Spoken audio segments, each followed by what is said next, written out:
Siz sevgilingiz bilan ajrashgansiz, lekin ajrimdan so'ng haligacha aziyat chekyapsiz. Keling, men hozir sizga bu faqat sizni illyuziyalaringiz bo'lsa-chi, deb aytsam ishonasizmi? Yozning 500 kuni filmi.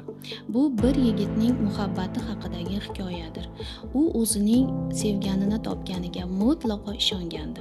Lekin ajrashgandan so'ng u o'z his-tuyg'ulari haqiqatga emas, balkim xayollarga asoslanganini anglab yetdi.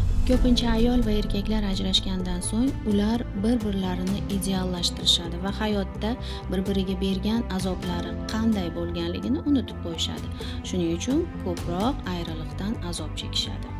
Aslida esa siz uni emas, unga bo'lgan orzularingizni va emotsional bog'liqlikni his qilyapsiz xolos.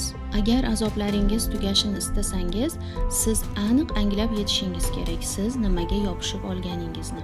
U bilan bo'lgan voqealargami, o'sha insongami yo u inson orqali erishmoqchi bo'lgan orzularingizgami? Go'zallarim, men sizlarni juda ham yaxshi tushunyapman. Bu sizlarning ichingizda yashirgan sir va menga ishonib aytgan siringiz bo'ladi. Shuning uchun izohlarda yozishingiz shart emas, birgina laykingiz orqali bilib olaman.